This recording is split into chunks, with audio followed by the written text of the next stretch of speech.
Hey guys, I'm Anna, and today I'm going to show you how to install Easy Anti-Cheat for any game that supports it. So first of all, you need to navigate across to the game that's having issues. For this instance, I'll head over to Rust and then right-click on it.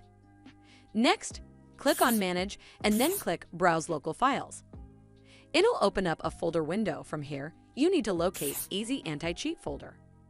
After you locate it, open it up, and then here on the next page, you'll see a file named Easy Anti-Cheat Setup.exe. Open it up and then click on this Install Easy Anti-Cheat button. Wait for it to complete, and once it's finished, click the Finish button to close this window.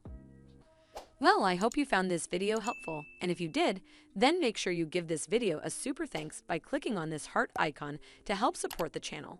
And don't forget to hit that subscribe button. We'll see you in the next one.